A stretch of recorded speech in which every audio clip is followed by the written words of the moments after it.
اور ہم اور آپ کو یہ تاکید بھی کی گئی ہے کہ ہم دنیا میں اگر سکونت پذیر ہوں کسی گھرانے میں تو اس گھر کو اطمینان والا، تسکین والا، سکونت والا اور ایسے ہی نعمت کا گہوارہ کیسے بنائیں، جیسا کہ بہت سی حدیثیں ہیں اس پر دلالت کرتی ہیں۔ صحیح مسلم کی کچھ روایتیں ہیں 780 نمبر کی اور اس سے پہلے کی 777 نمبر کی۔ رسول اللہ صلی اللہ علیہ وسلم نے ارشاد فرمایا ایھا الناس صلوا فی بیوتکم ولا تجعلوا بیوتکم مقابر، لوگوں اپنے گھروں میں نماز ادا کرو۔ آج کل ہمارے یہاں شکوہ شکایت رہتی ہے کہ گھر میں برکت نہیں ہے، گھر میں نحوست ہے، یا ایسے ہی گھر میں اطمینان نہیں ہے، گھر میں سکون نہیں ہے، اور گھر میں آپسی نزاع ہے، آپسی جھگڑا ہے۔ یہ جو بھی شکایات ہیں، ان شکایات کی بنیادی وجہ اگر ہم تلاش کرنا چاہیں تو آسانی سے تلاش کر سکتے ہیں۔ رسول اللہ صلی اللہ علیہ وسلم کی یہ تاکید یہ گھر کے تعلق سے شریعت کی ہدایات ہیں کہ لوگوں اپنے گھر میں نمازوں کا اہتمام کرو۔ اور جیسا کہ دو ریفرنس دیے گئے، اس کے علاوہ بھی 731 نمبر کی حدیث جو صحیح بخاری کی ہے، رسول اللہ صلی اللہ علیہ وسلم ارشاد فرماتے ہیں افضل صلاۃ المرء فی بیتہ الا الصلاۃ المکتوبہ، آدمی کی جتنی نمازیں ہیں سب اس کے گھر میں ہی بہتر ہے سوائے فرض نماز کے۔ فرض نماز کو چھوڑ کر کے، یعنی جو 5 نمازیں ہم پر فرض کی گئی ہیں اس کو چھوڑ کر کے سب سے افضل ترین نماز ہماری یعنی مرد حضرات کی ان کے گھر میں ہے۔ افضل صلاۃ المرء فی بیتہ الا الصلاۃ المکتوبہ، تو ہم اپنے گھرانے کو نمازوں کی زینت سے مزین کریں۔ اور ایسے ہی دیکھیے یہ ساری حدیثیں ہیں 2877 نمبر کی، جیسا کہ جامع ترمذی کے اندر ہے۔ رسول اللہ صلی اللہ علیہ وسلم کا ارشاد گرامی ہے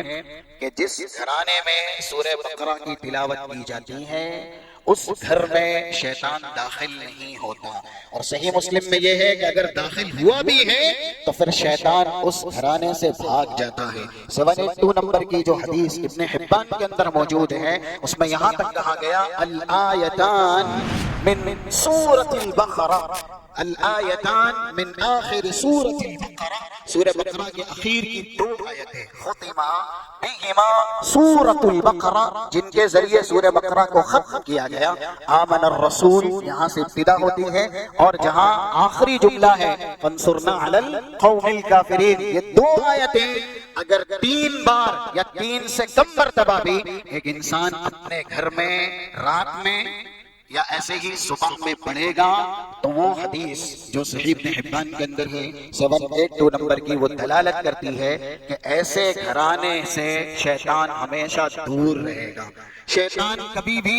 ایسے گھرانے کے قریب نہیں آئے گا۔ تو یہ ساری حدیثیں ہم اور آپ کو بتلاتی ہے کہ ہمارا رشتہ یعنی اسلامی نہیں ایسے، دینی نہیں ایسے، ہمارے گھر سے بہت زیادہ استوار کیا گیا ہے، بہت زیادہ متصل بنایا گیا ہے۔ 1444 نمبر کی ایک حدیث ہے جس کو موقوفاً صحیح کہا گیا لیکن معنن وہ مرفوع بھی ہے۔ عبداللہ بن مسعود رضی اللہ تعالیٰ عنہ کا یہ قول بتایا گیا، ترغیب و ترغیب کے اندر ہے ان اصغر البیوت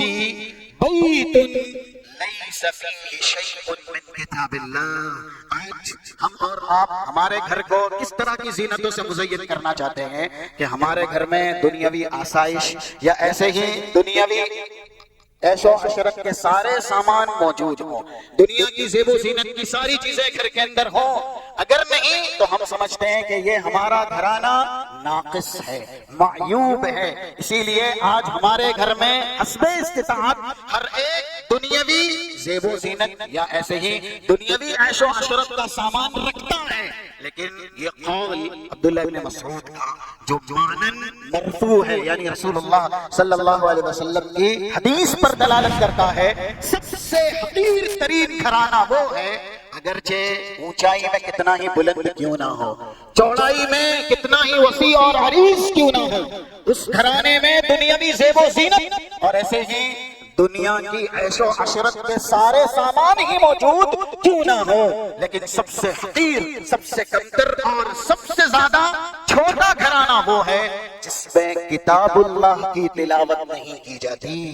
جس میں دین کو اپنایا نہیں جاتا، جس میں دین کو اختیار نہیں کیا جاتا۔ اسی لیے آپ دیکھیں ازواج مطہرات کو جہاں پر اللہ کی طرف سے یہ تاکید ہے، 33 نمبر کی آیت ہے اور 34 نمبر کی بھی سورہ احزاب کی، وَقَرْنَ فِي بُيُوتِكُنَّ وَلَا تَبَرَّجْنَ تَبَرُّجَ الْجَاهِلِيَّةِ الْأُولَى وَأَقِمْنَ الصَّلَاةَ وَآتِينَ الزَّكَاةَ وَأَطِعْنَ اللَّهَ وَرَسُولَهُ۔ گھر میں ہی قرار پکڑنا ہے، لیکن قرار کس لیے پکڑنا ہے؟ اللہ کا ذکر کرنے کے لیے، ایسے ہی اقامت صلاح کا اہتمام کرنے کے لیے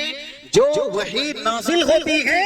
ان وحی کو سمجھنے کے لیے، وَاذْكُرْنَ مَا يُتْلَى فِي بُيُوتِكُنَّ مِنْ آيَاتِ اللَّهِ وَالْحِكْمَةِ۔ ان کو تاکید کی گئی کہ تم اپنے گھرانے میں، ازواج مطہرات کو کہا گیا اپنے گھرانے میں جو کچھ تمہارے گھر میں یعنی رسول اللہ پر وحی کی شکل میں قرآنی آیات نازل ہوتی ہیں ان کی تلاوت کیا کرو، اللہ کا ذکر کیا کرو۔ دنیا کا سب سے پاکیزہ گھرانہ، دنیا کے سب سے مقدس اور پاکیزہ اشخاص اور افراد جس گھرانے میں رہائش پذیر تھے، ایسے گھرانے کو اللہ کی طرف سے یہ تاکید ہے، اگر اپنا گھرانہ بابرکت بنانا چاہتے ہو، انعام اور اکرام کا گہوارہ بنانا چاہتے ہو، تو علاج ایک ہی ہے، اللہ کا ذکر اپنے گھر میں زیادہ سے زیادہ کرو۔ اسی لیے وہ روایتیں جیسا کہ 6407 نمبر کے صحیح بخاری کے اندر موجود ہیں، جس میں یہ ہے مثل الذی یذکر ربہ والذی لا یذکر ربہ۔ الفاظ ایسے بھی ہیں مثل البیت الذی یذکر فیہ والبیت الذی لا یذکر فیہ۔ انسان ہو یا گھر ہو، اگر انسان بذات خود اللہ کا ذکر کرتا ہے اور اس کو دنیا سے گئے ہوئے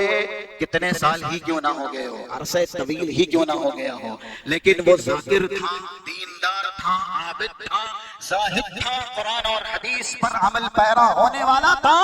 تو وہ ہمیشہ یاد کیا جائے گا اور ایسے ہی اس کا ذکر بھی ہمیشہ رہے گا۔ لیکن جو شخص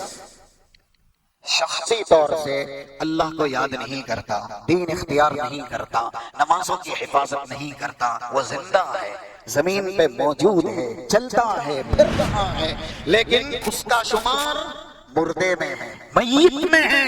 جیسے شخصی طور سے یہ حدیث ہے، ویسے ہی گھرانے کے اعتبار سے بھی یہ حدیث ہے کہ جن گھرانوں میں اللہ کا ذکر بلند کیا جاتا ہے، قرآن کی تلاوت کی جاتی ہے اور ایسے ہی نمازوں کا اہتمام کیا جاتا ہے، وہ گھرانے